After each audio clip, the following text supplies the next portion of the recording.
పూర్తి నేస్తాలైన శ్రీరుద్ర వారి మట్టి గణేశ విగ్రహాలు ఇప్పుడు అన్ని రత్నదీప్ స్టోర్స్ లో లభ్యం. త్వరపడండి. నమస్తే, వెల్కమ్ టు సుమన్ టీవీ. నేను మీ సుమన్ టీవీ ఉషా. ముందుగా సుమన్ టీవీ ప్రేక్షకులందరికీ వినాయక చవితి శుభాకాంక్షలు. సో ప్రతి ఒక్కరు కూడా వినాయక చవితికి సంబంధించి ఎస్పెషల్లీ ఈ ఇయర్ 6వ తారీఖు 7వ తారీఖు అన్న ప్రశ్న తలెత్తుతోంది. ఏ రోజు వినాయకుని పూజ మనం చేసుకోవాల్సిన అవసరం ఉందని కొంతమంది అడుగుతున్నారు. ఇంకొంతమంది అసలు చంద్రుడిని ఎప్పుడు చూడాలి అని ఇంకొంతమంది అడుగుతున్నారు. దీనికి సంబంధించి అసలు పూజ విశిష్టత ఏంటి, చంద్రుడిని ఏ టైంలో మనం చూడాలి అంటారు, అండ్ పూజకు సంబంధించి ఏ రోజు మనం పట్టించాల్సిన అవసరం ఉందో సురేష్ గారిని అడిగి తెలుసుకుందాం. నమస్తే సురేష్ గారు. నమస్కారం అండి ఉషా గారు. సో ముందుగా మీకు కూడా వినాయక చవితి శుభాకాంక్షలు అండి. మీకు సుమన్ టీవీకి వీడియో చూస్తున్న అందరు ప్రేక్షకులకు కూడాను వినాయక చవితి శుభాకాంక్షలు. వాళ్ళకి సంవత్సరం అంతా ఎలాంటి విఘ్నాలు లేకుండా వాళ్ళకి సిద్ధి బుద్ధి విద్ధి తర్వాత రిద్ధి ధనం ఐశ్వర్యం కలగాలని మనం కోరుకుంటాం. తప్పకుండా ప్రతి ఒక్కరు కూడా అడిగేది ఏంటంటే వినాయక చవితికి సంబంధించి ఏ విఘ్నాలు లేకుండా ప్రతి ఒక్కరు కూడా మొట్టమొదటిగా వినాయకుడిని పూజించుకొని పనిని తలపెడుతూ ఉంటుంటాం. సో అంత విశిష్టత ఉన్న ఈ పండుగకి ఈ సంవత్సరం మనం చూసుకుంటే ఈ నెలలో వచ్చే చవితికి 6వ తారీఖు 7వ తారీఖు అన్న సందేహం కనిపిస్తుంది. ఫస్ట్ దీనికి ఒక క్లారిటీ ఇవ్వగలరా? సో ఒకటి వచ్చేటప్పటికి మీరు చెప్పినట్లు శుక్రవారం మనకి 2-3 క్యాలెండర్స్ ప్రకారం లోకల్గా ఉన్న వాటి చూసుకుంటే మన హైదరాబాద్ ప్రకారంగా కనుక చూసుకుంటే లేదంటే రాజమండ్రి ప్రకారంగా కనుక చూసుకుంటే ఆల్మోస్ట్ 12ంటికి చవితి స్టార్ట్ అయిపోతుంది. సో రాజమండ్రి అలా సైడ్ చూస్తే లేదంటే మన హైదరాబాద్ ప్రకారం చూసుకుంటే 3ంటికి చవితి స్టార్ట్ అయిపోతే ఇప్పుడు శుక్రవారమే స్టార్ట్ అవుతుంది. సో ఆ రోజంతా మనకి చవితి స్టార్ట్ అయిపోతుంది. నెక్స్ట్ డే వచ్చేటప్పటికి మధ్యాహ్నం తర్వాత 3ంటి వరకు కొన్ని ప్లేసుల్లో, ఆ తర్వాత లొకేషన్స్లో 2ంటికి కొన్ని లొకేషన్స్ని బట్టి ఉంది.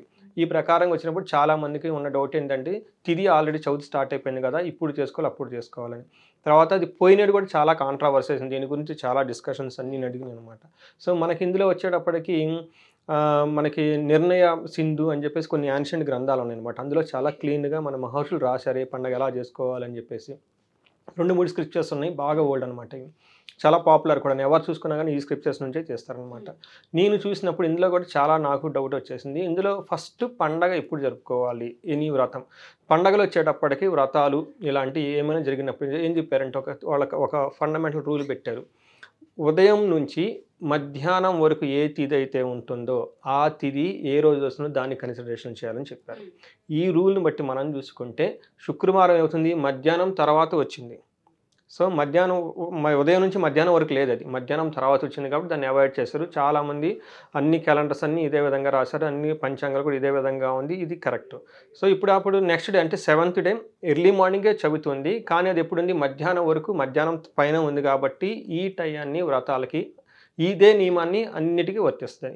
ఎన్ని వ్రతాలు కానీ పండగలు కానీ ఈ ప్రకారమే చేసుకోవాలి. పర్టికులర్గా పూజలకి వ్రతాలకి ఇది చాలా చాలా ఇంపార్టెంట్. ఓకే, దీన్ని బట్టి మనకి చాలా క్లియర్గా తెలిసిపోతుంది ఏంటంటే 7th మనం పండగ జరుపుకోవాలి, వ్రతము పూజ. అండ్ దాంతోపాటు ఇంకొక డౌట్ కూడా, చంద్రుడిని ఏ సమయాన్న మనం దర్శించాలని అడుగుతూ ఉన్నారు. సో ఒకసారి దానికి సంబంధించి కూడా ఇది చాలా చాలా 90% జనాలు మిస్టేక్ చేసే అవకాశం ఉంది ఈసారి వినాయక చవితి. ఏ విషయంలో అంటే చంద్రుడిని చూసే విషయంలో చాలామంది 90% మిస్టేక్ చేస్తారు. ఎలా అంటేనండి, మనకి పూజ మనం 7వ తారీఖు చేస్తాం. మనం ఏమనుకుంటే ఈరోజు పూజ చేస్తాం కాబట్టి ఆ రోజు నైట్ చంద్రుడిని చూడకూడదు అని అనుకుంటాం. కానీ ఈసారి అలా చేయకూడదు. ఎందుకంటే మనకి శాస్త్రాలు చాలా క్లీన్గా చెప్పారు, చవితి నాటి చంద్రుని చూడకూడదు అని చెప్తారనమాట. సో మనకి చంద్రోదయం అంటే సూర్యోదయం ఎలా ఉంటుందో చంద్రోదయం కూడా ఉంటుంది. ఈ చంద్రోదయం 8-8:30కి లొకేషన్స్ పెట్టి మారుతూ ఉంటుంది. ఆ టైంలో అంటే చంద్రుడు ఉదయించిన టైం ఏ తిథి ఉంటుందో అది చంద్రోదయం అవుతుంది. సో ఆ రోజు అవుతుంది. సో ఈసారి చాలామంది అందరూ గుర్తుపెట్టుకోవాల్సిన విషయం ఏంటంటే బై మిస్టేక్ 7th నాటి చంద్రుడు అనుకుంటారు, కాదు, అది పంచమ చంద్రుడు అయిపోతుంది. ఎందుకంటే అప్పుడు ఆల్రెడీ పంచమి వచ్చేసింది. చంద్రోదయం ఎప్పుడవుతుంది, పంచమ తిథిని అవుతుంది. కాబట్టి పండగ రోజున వచ్చే చంద్రుడు పంచమ నాటి చంద్రుడు, అది చూసినా ఏమీ కాదని చెప్పి చాలా క్లీన్గా మన శాస్త్రాలు రాసేశారండి. అయితే ప్రాబ్లం ఏంటంటే శుక్రవారం నైట్ అంటే 6వ తారీఖున చంద్రుడిని మాత్రం ఎవ్వరూ ఎట్టి పరిస్థితుల్లో చూడకూడదు. పండగ ఎందుకంటే మనకు పండగ వ్రతం చేసుకుంటున్నాం. వినాయక చవితిని సందర్భానికి అనుగుణంగా మనకి సమంతకమణి కథ ఇవన్నీ కథలు చదువుకొని వ్రతం చేసుకోవడానికి ఆ టైం నిర్ణయించారు. చవితి ఫుల్ మనకి 24 hours ఆల్మోస్ట్ ఉంటుంది కాబట్టి బెస్ట్ టైం దాన్ని పెట్టారు.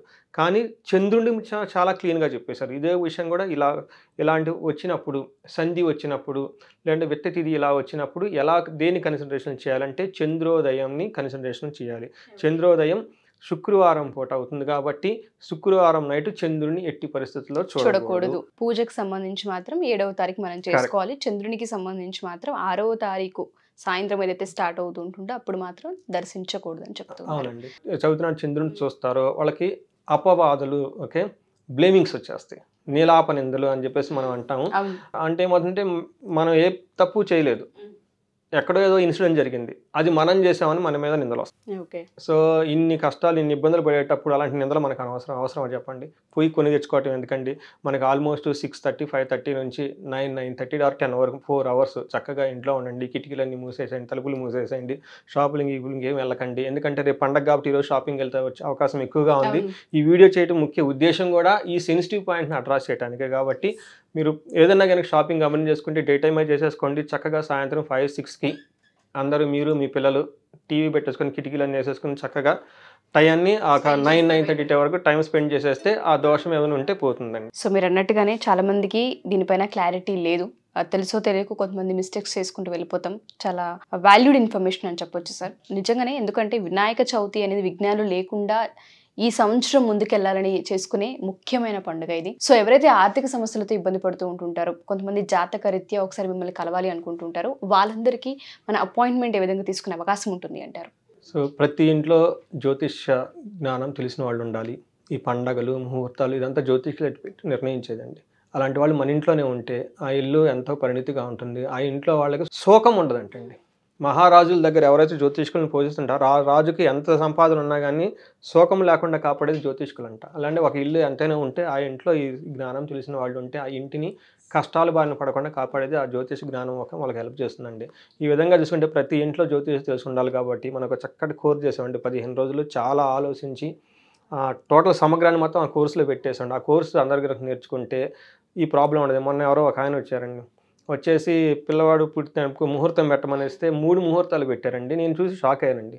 అవి పిల్లవాడి జాతకానికి సంబంధించిన ముహూర్తాలు కండి. సర్జరీ ఎప్పుడు చేయాలని ముహూర్తాలండి. సర్జరీ వేరండి, పిల్లవాడు పుట్టినప్పుడు అతని జాతకం వేరండి. మన జాతకం, పిల్లవాడి జాతకం చూడాలి. అలా అంటే మీరు ఒక మంచి విఘ్నత ఉన్న జ్యోతిషుల దగ్గరికి వెళ్ళాలన్నా అది మీరు తెలుసు, మీ దగ్గరకు ముందు నాకు జ్ఞానం ఉండాలి కదా. మీకు బేసిక్ నాలెడ్జ్ ఉంటే మీరు ఐడెంటిఫై చేస్తారు, లేదంటే బ్లైండ్గా వెళ్ళిపోతారనమాట. లేదంటే టీవీలో ఏదో ఎవరెవరో మాట్లాడేయని మీ బుర్రలో పెట్టుకుంటారు. నేనేం చెప్తానంటే మీరు నేర్చుకోండి, ఫస్ట్ మీరు డిసైడ్ చేయండి వాట్ ఈజ్ ఇట్ అని చెప్పేసి. అందుకని అది కోర్స్ అండి.